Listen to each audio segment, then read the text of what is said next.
சூழ்ந்தழுத்தும் ஆற்றல். மேலும் இங்கு ஒரு முக்கியமான விளக்கம் வேண்டியிருக்கிறது. பூமி மணிக்கு 1000 மைல் வேகத்தில் சுழன்று கொண்டிருக்கிறது. அப்படி சுழன்று கொண்டிருக்கும்போது நாம் தெரித்து விழாமல் பூமியின் மீதே ஒட்டி கொண்டிருப்பது எப்படி சாத்தியமாகிறது?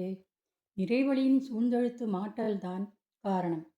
விண் முதற்கொண்டு சூழ்ந்தழுத்தும் ஆற்றல்தான் இருக்கிறது. விண் முதற்கொண்டே சூழ்ந்தழுத்தும் ஆற்றல்தான் இருக்கிறது. உலகின் மீதுள்ள எந்த பொருளும் விலகி போக முடியாதபடி எப்பொழுதும் இறைவழியின் சூழ்ந்தழுத்தும் ஆற்றல் இருக்கிறது, எங்கும் இருக்கிறது. விண்களின் சுழற்சி வேகம், பூமியின் சுழற்சி வேகம் இவற்றால் ஓரளவு விளக்கும் ஆற்றல் எந்த பொருளுக்கும் இருந்தாலும் அதற்கும் மேலான இறைவெளியில் இறுக்க ஆற்றல் அதிகமாக இருக்கிறது. இந்த இறுக்க ஆற்றலை எத்தகைய விளக்கு ஆற்றலும் வெற்றி கொள்ள முடியாது.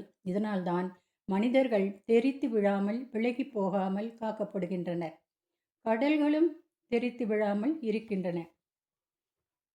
இறைநிலையை தெய்வம், கடவுள், மூலம், இயற்கை, சுத்தவெளி, தூயவெளி, பிரம்மம், ஆதி, அனாதி என்று தத்துவ ஞானிகள் அழைக்கின்றார்கள். விஞ்ஞானிகள் கிராவிட்டி என்று அழைக்கிறார்கள். இந்த பிரபஞ்சத்தில் எந்த ஒரு பொருள் இணையில்லாத ஆற்றல் அழுத்தம் உடையதாக இருக்குமோ அந்த பொருளுக்குத்தான் கிராவிட்டி என்று பெயர். சுத்தவெளியின் சூழ்ந்தழுத்தமே இரு பொருளுக்கும் இடையே உள்ள தூரத்தை குறைத்து ஈர்ப்பு விசையாக செயல்படுகிறது. ஆகவே சுத்தவெளியாகிய பிரம்மத்தை கிராவிட்டி என்று வேதாத்திரியம் கூறுகிறது. அழியக்கூடிய பரு உருவங்களை பொருட்கள் என்று அழைப்பதால் என்றுமே அழியாத இறைநிலையை உண்மை பொருள் அல்லது மெய்ப்பொருள் என்று அழைக்கிறார்கள். சுத்தவெளியே பிரபஞ்சத்தின் மூலம் அதன் தன்னிருக்க சூழ்ந்தழுத்தும் இப்பிரபஞ்சத்தின் ஒருங்கிணைப்பு விசை, யூனிஃபைட் ஃபோர்ஸ் என்பது வேதாத்திரிய விஞ்ஞானத்தின் அடிப்படை கோட்பாடாகும். நன்றாய் ஞானம் கடந்து போய் நல் இந்திரியம் எல்லாம் ஈர்த்து ஒன்றாய் கிடந்த அரும் பெரும் பாழ் உவப்பியில் அதனை உணர்ந்து சென்று ஆங்கு இன்ப துன்பங்கள் சென்று களைந்து பசை அற்றால் அன்றே அப்போதே வீடு, அதுவே வீடு வீடாமே என்று வைணவ பெரியார் சுத்தவெளியை பெரும் பாழ் என்கின்றார். சூழ்ந்து அகன்று உயர்ந்த ஒன்றே சுத்தவெளியாகும். சுத்தவெளி எல்லையற்றது. சுத்தவெளி பறந்து கிடக்கிறது. அது இல்லாத இடமே இல்லை. அது எங்கும் நிரம்பி இருக்கிறது. பெலனம். ஆனால் பரு உருவங்கள் எல்லை கட்டி கொண்டவை. அதனால்தான் ஒவ்வொரு பரு உருவத்தையும் தனித்தனியாக நம்மால் வேறுபடுத்தி காண முடிகிறது. சுத்தவெளி எல்லையற்றது என்று எவ்வாறு சொல்லலாம்? சுத்தவெளியும் எல்லை உடையது என்று சொன்னால் சுத்தவெளிக்கு அப்பால் என்ன இருக்கிறது என்ற ஒரு கேள்வி எழுகிறது.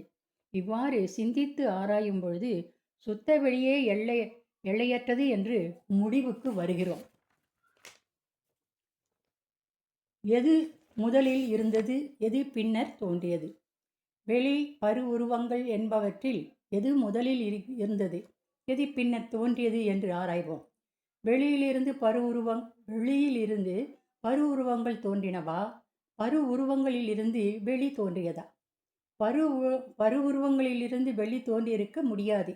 ஏனெனில் எல்லையுடைய ஒரு பொருளில் இருந்து எல்லையற்ற ஒன்றான சுத்தவெளி தோன்ற முடியாது. பரு உருவம் எல்லை உடையது, சுத்தவெளி எல்லையற்றது. எல்லையற்ற ஒன்றிலிருந்து அதன் சிறு பகுதியாக எல்லை உள்ளதாக ஒரு பொருள் தோன்ற முடியும். எனவே சுத்தவெளியில் இருந்துதான் பரு உருவங்கள் அனைத்தும் தோன்றின. சுத்தவெளியில் இருந்துதான் எல்லா தோற்ற பொருட்களும் உயிரினங்களும் வந்துள்ளன. ஒன்றே பலவாகியது. சுத்தவெளி நிரந்தரமானது. எல்லையுள்ள ஒரு பொருள் ஓரிடத்திலிருந்து மற்றொரு இடத்திற்கு அசைந்து செல்ல முடிகிறது. சுத்தவெளியோ அசையாமல் அதே இடத்திலேயே என்றும் இருக்கிறது. உதாரணமாக, ஒரு இடத்தில் உள்ள வீட்டை இடித்து மற்றொரு இடத்தில் கட்டலாம். ஆனால் அந்த இடத்தை இன்னொரு இடத்திற்கு மாற்ற முடியாதல்லவா? இடம் இருந்த இடத்தில்தான் இருக்கும். சுத்தவெளி நிரந்தரமானது, எவர் லாஸ்டிங். அசையும் பொருட்கள் சில காலத்திற்கு பின் மறைந்துவிடும். ஆனால் சுத்தவெளி எப்பொழுதும் உள்ளது, அழிவற்றது, நிரந்தரமானது. சுத்தவெளி கும்மிருட்டு. பகலில் சூரியனை பார்க்கிறோம். சூரியனை எடுத்துவிட்டால் இருள் வரும். இரவில் வானத்தில் நட்சத்திரங்களை பார்க்கிறோம். நட்சத்திரங்கள் எல்லாவற்றையும் எடுத்துவிட்டால் மீதி நாம் பார்ப்பது சுத்தவெளிதான்.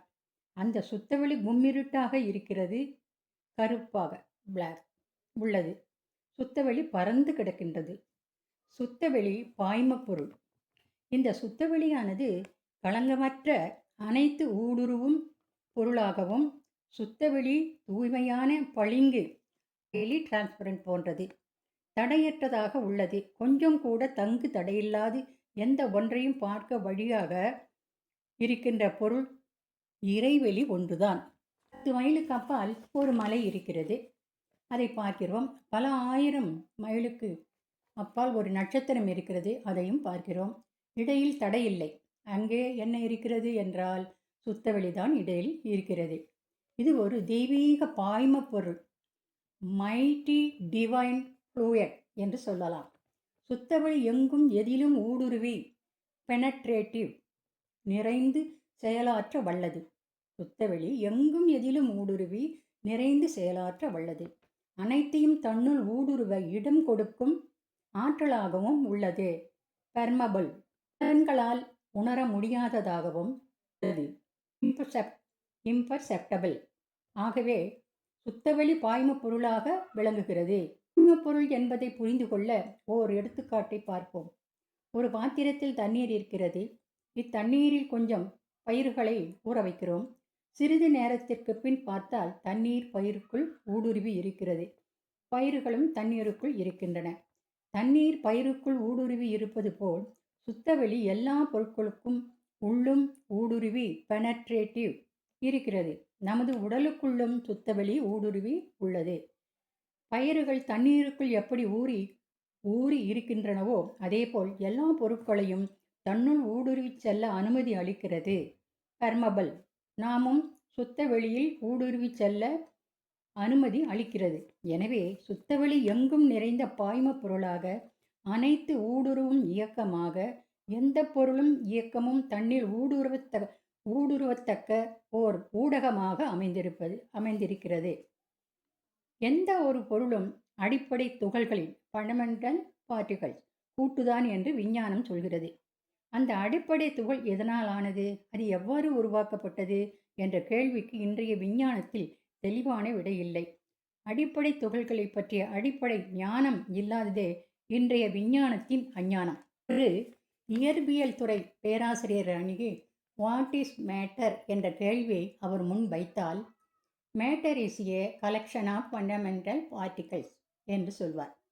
அடிப்படை துகள்கள் ஃபண்டமெண்டல் பார்ட்டிகள் எதனால் ஆக்கப்பட்டிருக்கிறது என்று கேட்போமேயானால் அதற்கு அவரிடம் விடை இருக்காது. அந்த பேராசிரியர் மட்டுமல்ல, எந்த ஒரு விஞ்ஞானியும் இந்த கேள்விக்கு இதுவரை தீர்க்கமான விடை அளித்ததில்லை. அடிப்படை துகள் எவ்வாறு உருவானது, எதனால் ஆக்கப்பட்டது, இந்த கேள்விக்கு வேதாத்திரிய விஞ்ஞானம் தரும் விடை சுத்தவெளி தன்னைத்தானே இறுக்கிக் கொள்ள அத்தண்ணீருக்கு அழுத்தம் குவிந்து ஓரிடத்தில் திணிவு அதிகரித்து உச்சத்தை அடையும் பொழுது அங்கே சுத்தவெளியின் ஒரு நுண்ணிய பகுதி சுழற்சியுற்று பரம அணுவாக மாறுகிறது. இவ்வாறு சுத்தவெளி ஆங்காங்கே பரமணுக்களாக தன்மாற்றம் அடைகிறது. இந்த பரமாணுக்கள் தொகுப்புதான் விண் அல்லது ஆகாஷ் அல்லது விஞ்ஞானம் கூறும் அடிப்படை துகள். மகரிஷியின் பார்வை மெய்ஞானமும் விஞ்ஞானமும் சுத்தவெளி ஆகிய பிரம்மத்தில் இணைகிறது. இந்திய அணுவியல் விஞ்ஞானி டாக்டர் ராஜா ராமண்ணா அவர்கள் தமது சுயசரிதையில் கூறியதை இங்கு நாம் நினைவூட்டுவது அவசியம். ஒரே சத்தியத்தின் இரு முகங்கள்தான் மெய்ஞானமும் விஞ்ஞானமும். இந்த இரு முகங்களும் இணைய வேண்டும். அப்படி இணையும் போது அவை இணையும் இடம்தான் பிரம்மம். இந்த இணைப்புதான் மகரிஷியின் பிரம்ம ஞானம். ஆதியனும் பரம்பொருள் மெய் எழுச்சி பெற்று அணுவென்ற உயிராகி அணுக்கள் கூடி மோதி இணைந்து இயங்குகின்ற நிலைமைக்கேற்ப மூலகங்கள் பலவாகி அவை இணைந்து வேதித்த அண்ட கோடிகளாய் மற்றும் பிறப்பு இறப்பிடை உணர்தல் இயக்கமாகி நீதிநெறி உணர் மாந்தராகி வாழும் நிலையுணர்ந்து தொன்றாற்றி இன்பம் காண்போம் என்ற பாடலில் எங்கும் நீக்கமற நிறைந்திருக்கிற பரம்பொருள்தான் ஆதி. அதுவே அணுக்கள், மூலகங்கள், அண்டங்கள், உயிரினங்கள் என அனைத்துமாகி இருக்கிறது என்பதையும் சாதாரண மக்களுக்கும் உணர்த்தும் வேதாத்திரியம். வெட்டவெளி தன்னை மெய்யென்று இருப்போருக்கு பட்டயம் ஏதுக்கடி குதம்பாய் என்பது குதம்பி சித்தர் பாடல். இது சுத்தவெளியே இறைநிலை என்று விளக்குகிறார். அண்டரண்டம் கடந்து நின்ற ஆதி ஆற்றல் ஒன்றெனில் வங்கவாரம் கூறும் உயிர்கள் வாய் புழுத்து மாழ்வரே. பிரபஞ்சத்தை முழுமையாக உணர்ந்த 18 சித்தர்களில் ஒருவர் மகான் யோகி ஞான அகத்தியர் விளக்குகிறார். கிமு 50,000 ஆண்டுகளுக்கு முன் ஏகம் அநேகம் என பகர்வெளி எனும் பகர்வெளி எனும் ஆகம சிற்றபை அருட்பெருஞ்சோதி என்று வள்ளலார் ஒளியை உருவமற்ற தெய்வமாக கூறுகிறார். தோற்றங்கள் அனைத்துக்கும் உள்ளும் புறமுமாய் இருக்கின்ற வெளியே வெள்ளம் என்று தெய்வமாக பாரதியார் கூறுகிறார். உள்ளும் புறமுமாய் உள்ளதெல்லாம் தானாகும் வெள்ளம் என்று உண்டு, அதை தெய்வம் என்பார் வேதியரே. தெய்வீக வெள்ளம் அல்லது அந்த பரசிவ வெள்ளம் எது என்று உணர்த்த அவர் வெட்ட வெளியாய் அறிவாய் வேறு பல சக்திகளாய் கொட்டும் முகிலாய் அணுக்கள் கூடி பிரிப்பதுவாய் என்று கூறுகிறார். சீமான சுவாமிகள் அங்கிங்கெனாதபடி எங்கும் பிரகாசமாய் ஆனந்த பூர்த்தியாகி அருளொடு நிறைந்தது எது தன்னிருள் வெளிக்குள்ளே அகிலாண்ட கோடியெல்லாம் தங்கும்படி இச்சை வைத்து உயிர்க்குயிராய் தழைத்தது எது மணவாக்கில் தட்டாமல் நின்றதெது சமய கோடிகள் எல்லாம் தம் தெய்வம் எம் தெய்வம் என்று எங்கும் தொடர்ந்து எதிர் வழக்கிடவும் நின்றது எது எங்கினும் எங்கனம் பெரு வழக்காய் யாதினும் அல்ல ஒரு சித்தாகி இன்பமாய் என்றைக்கும் உள்ளதெது மேல் கங்குள் பகல் அற நின்ற எல்லை உளதெது அது கருத்திற்கு இசைந்ததுவே கண்டனவெலாம் மோனவுரு வெளியதாகவே கருதி அஞ்சலி செய்குவோம். கண்டனவெலாம் மோனவுரு வெளியதாகவே கருதி அஞ்சலி செய்குவோம் என தாயுமானவர் கூறுகிறார். சுத்தவெளி எதையும் தட்டாது இருப்பது என்று கூறுகிறார். இதைத்தான் வேதாத்திரியம் இது ஒரு தெய்வீக பாய்ம பொருள் மைட்டி டிவைன் ஃப்ளூயிட் என்று கூறுகின்றார். இறைநிலைக்கு 4 தன்மைகள் உள்ளன. அவை 1 வற்றாயிருப்பு, 2 பேராற்றல், பேரறிவு, காலம்.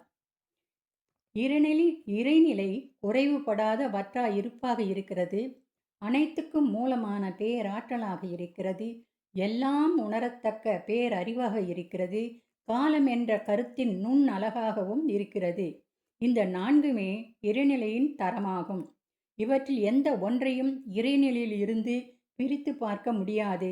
இந்த 4இல் எதனையும் மற்ற 3இலிருந்து பிரித்து உணரவும் முடியாது. எனவே வற்றாயிருப்பு, பேராற்றல், பேரறிவு, காலம் என்ற வளம் 4 ஒன்றிணைந்த பெருவெளியே தெய்வமாம் என்ற உண்மையை உணர்தலே இறைநிலை உணர்வாகும். மகரிஷியின் பாடலுடன் இந்த உரையை நிறைவு செய்து கொள்வோம். ஒன்றுமில்லா ஒன்றறிந்தேன் விளக்கை காட்ட ஓமை இல்லை எனினும் ஒருவாறு சொல்வேன். ஒன்றுமில்லா ஒன்றறிந்தேன் விளக்கை காட்ட ஓமை இல்லை எனினும் ஒருவாறு சொல்வேன். என்றுமே மாறாத இயற்கை இது எங்கும் நிறைவாயுளதால் சிவமாம் என்றும் நின்றும் நிலைத்தும் மற்ற தோற்றமெல்லாம் நிலைக்க விடாது இயக்குவதால் சக்தியாகும். இன்று இந்த சரீரத்தில் இரத்த ஓட்டம் இருக்கும் மட்டும் நான் என்னும் அறிவுமாகும்.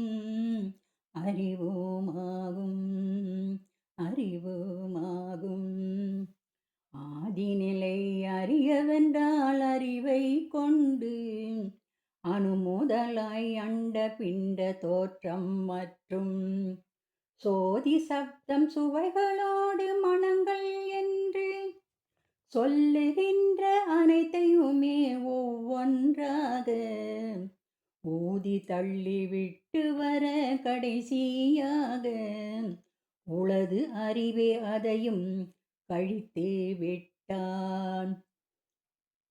மீது என்ன இருளகண்டம் நிர்பிகற்பம், மீது என்ன இருளகண்டம் நிர்பிகற்பம், மௌனமெனும் சூனியமே இதுவே ஆதி, இதுவே ஆதி, இதுவே ஆதி.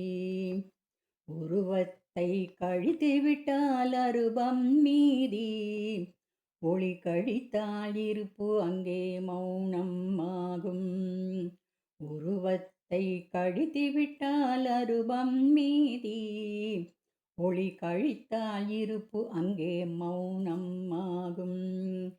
பெருகி வந்த வெளிச்சத்தை கழித்து விட்டால் பின்னரங்கே இருளன்றோ மிச்சமாகும், மிச்சமாகும்.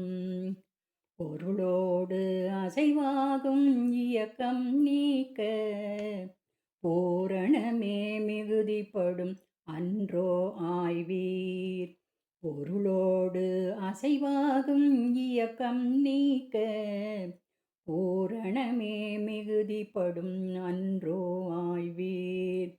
அருப உருவாய் இயங்கும் அறிவை நீக்க, அருப உருவாய் இயங்கும் அறிவை நீக்க ஆதியனும் பிரம்ம நிலை அன்றோ மீதி, ஆதியனும் பிரம்ம நிலை அன்றோ மீதி, அன்றோ மீதி, அன்றோ மீதி. வாழ்க வளமுடன்.